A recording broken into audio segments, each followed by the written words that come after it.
بسم اللہ الرحمن الرحیم۔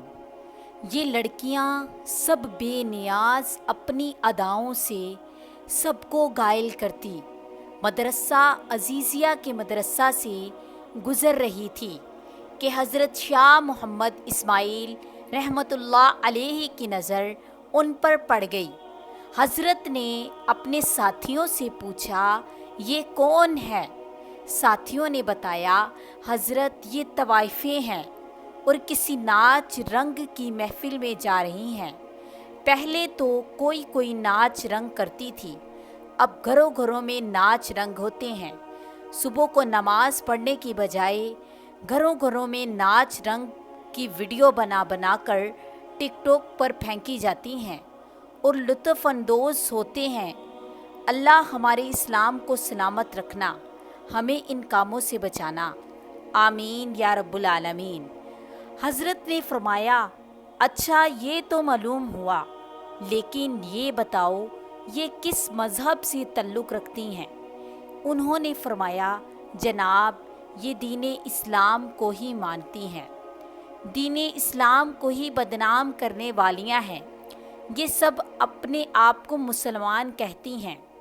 حضرت نے جب یہ بات سنی تو فرمایا، مان لیا یہ بد عمل اور بد کردار رہی ہیں، لیکن کلمہ تو ہمارے نبی کا ہی پڑھا ہے، بہنیں تو ہماری ہی ہیں، لہٰذا ہمیں انہیں نصیحت کرنی چاہیے، ممکن ہے کہ گناہ سے باز آ جائیں۔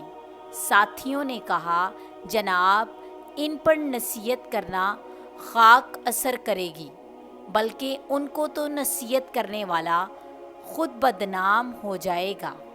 شاہ صاحب نے فرمایا، تو پھر کیا ہوا، میں تو یہ فریضہ ادا کر کے رہوں گا، چاہے کوئی کچھ بھی کر لے۔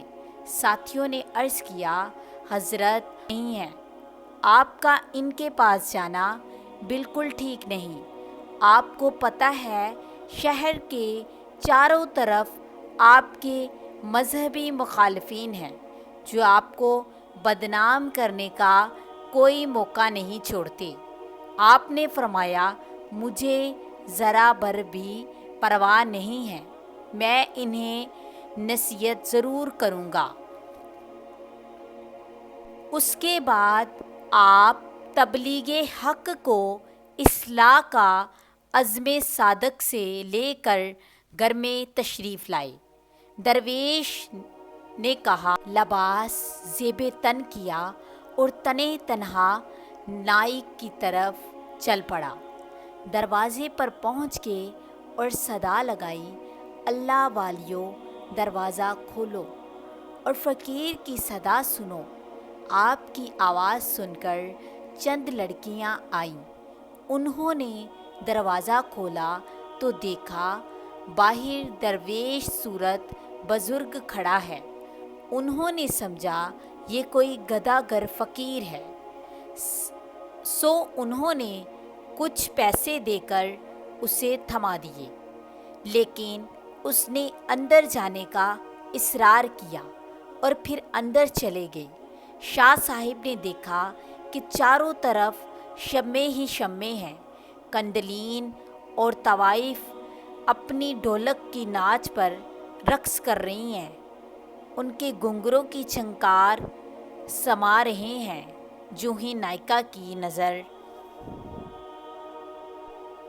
اس فقیر بے نوا پر پڑی، اس پر ہیبت طاری ہو گئی۔ وہ جانتی تھی کہ اس کے سامنے فقیرہ گدھا گر نہیں بلکہ شاہ اسماعیل کھڑے ہیں، وہ جو حضرت شاہ ولی اللہ کے پوتے اور شاہ عبدالعزیز اور شاہ رفیع الدین اور شاہ عبدالقادر کے بھتیجے ہیں۔ نائکا تیزی سے اپنی کرسی سے اٹھی اور احترام کے ساتھ ان کے سامنے جا کر کھڑی ہو گئی، بڑے ادب سے عرض کرنے لگی، حضرت آپ نے ہم سیاہ کاروں کے پاس آنے کی زحمت کیوں کی؟ آپ نے پیغام بھیج دیا ہوتا، ہم آپ کی خدمت میں حاضر ہو جاتی۔ آپ نے آنکھیں بند کیے نامحرم سے کہا، بڑی بھی تم نے ساری زندگی لوگوں کو راگ اور سرور سنایا ہے، آج ذرا کچھ دیر ہم فقیروں کی بھی صدا کو سنو، ہم مکمل توجہ کے ساتھ آپ کا بیان سنیں گی۔ یہ کہہ کر اس نے تمام طوائفوں کو اشارہ کیا کہ ڈھولکی اور ناچ گانے کو بند کر دیا جائے۔ وہاں سب خاموش ہو کر بیٹھ گئیں۔ حضرت شاہ اسماعیل رحمۃ اللہ علیہ نے قرآن پاک نکال کر سورۃ 3 کی تلاوت فرمائی۔ آپ کی تلاوت اس قدر آفرین اور پرسوز تھی کہ طوائفیں بے خود ہو گئیں۔ اس کے بعد آپ نے آیت مبارکہ کا دل نشیں انداز میں ترجمہ کر کے بیان شروع کر دیا۔ آپ کا یہ خطاب زبان کا کانوں سے خطاب نہیں تھا، بلکہ یہ دل کا دلوں سے اور روح کا روحوں سے خطاب تھا۔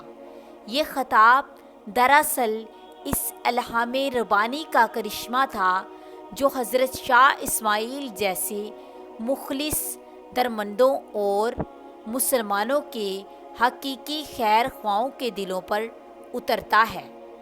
جب طوائفوں نے شاہ اسماعیل کی اس انداز میں تقریر سنی تو ان پر ہیبت طاری ہو گئی۔ وہ روتے روتے ان کی ہچکیاں بند گئیں۔ حضرت شاہ اسماعیل رحمۃ اللہ علیہ نے جب ان کی آنکھوں میں سے آنسو کی جڑیاں دیکھیں تو انہوں نے بیان کا رخ توبہ کی طرف موڑ دیا اور بتایا، جو کوئی گناہ کر بیٹھے تو اللہ اسے اس کی مانگ لے تو اللہ اس کو معاف کر دیتا ہے۔ اللہ بڑا رحیم ہے، وہ معاف بھی کر دیتا ہے، بلکہ اس سے تو گناہ گار جیسے اور سیاہ کار بندوں کی توبہ سے بے حد خوشی ہوتی ہے۔ آپ نے توبہ کے اتنے فضائل بیان کیے کہ ان کی سسکیاں بند گئیں۔ اسی ذریعے سے شہر والوں کو اس فیض کی خبر ہو گئی۔ وہ دوڑے دوڑے آئے، مکانوں کی چھتوں اور دیواروں، چوکوں اور گلیوں میں کھڑے ہو کر فیض سننے لگے۔ دل نگاہ لوگوں کے سر سے لے کر پاؤں تک ان کے دلوں میں بیٹھ گیا۔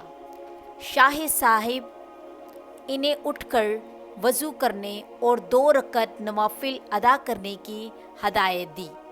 راوی کہتا ہے، جب وہ وضو کر کے قبلہ رخ کھڑی ہو گئیں اور نماز کے دوران سجدوں میں گر گئی اور حضرت نے ایک طرف کھڑے ہو کر اللہ کی طرف ہاتھ اٹھا دیے اور عرض کیا، اے مقلب مقبول، اے معبود اللہ، حال میں تیرے حکم کی بہت سی دعائیں مانگتا ہوں، یہ سجدوں میں گری ہیں تو ان کے دلوں کو پاک کر دے، ان کے گناہوں کو معاف کر دے اور انہیں آبرو مند بنا دے، کچھ تیرے لیے مشکل نہیں۔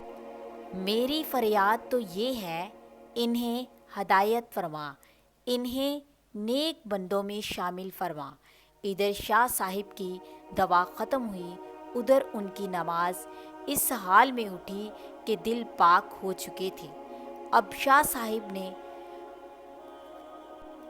عفت ماں زندگی کی برکات اور نکاح کی فضیلت بیان کرنا شروع کر دی اور اس موضوع کو اس قدر خوش اسلوبی سے بیان کیا کہ تمام طوائفیں گناہ کی زندگی پر افسوس کرنے لگی اور نکاح پر راضی ہو گئیں۔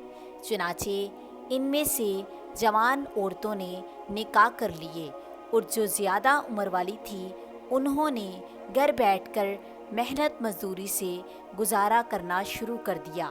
کہتے ہیں ان میں سب سے خوبصورت موتی نامی خاتون تھی۔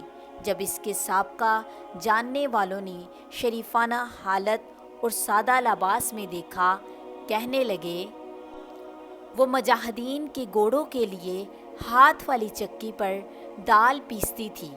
دیکھا تو اس نے پوچھا، وہ زندگی بہتر تھی جس میں تم ریشم حریر لباس میں شاندار لگتی اور تجھ پر زیور نچھاور ہوتے تھے، یا پھر یہ زندگی بہتر ہے جس میں تیرے ہاتھوں پر چھالے پڑے ہوئے ہیں؟